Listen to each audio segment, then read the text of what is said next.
گاه برای خنده مرا بچه هایم به ناز می‌کشند که گهی کودکی خویش مگر می‌گریستند برای شیر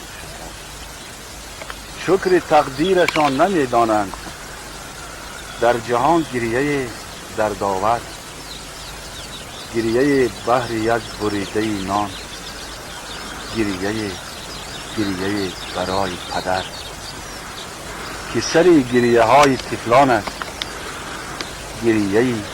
گریه های انسان است. کودکی در بدنم سخت بود، سخت مهد و بستری او، گویا قحطی های و جنگ جهان دوش تنها گذشت از سری او.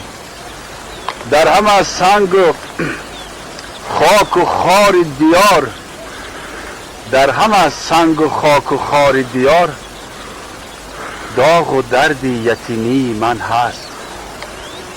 در همه بادهای سرگردان آه سردی یتیمی من هست.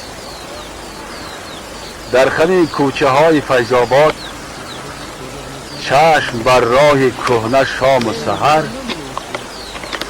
کودکیم هنوز گریان است، کودکیم هنوز گریان است.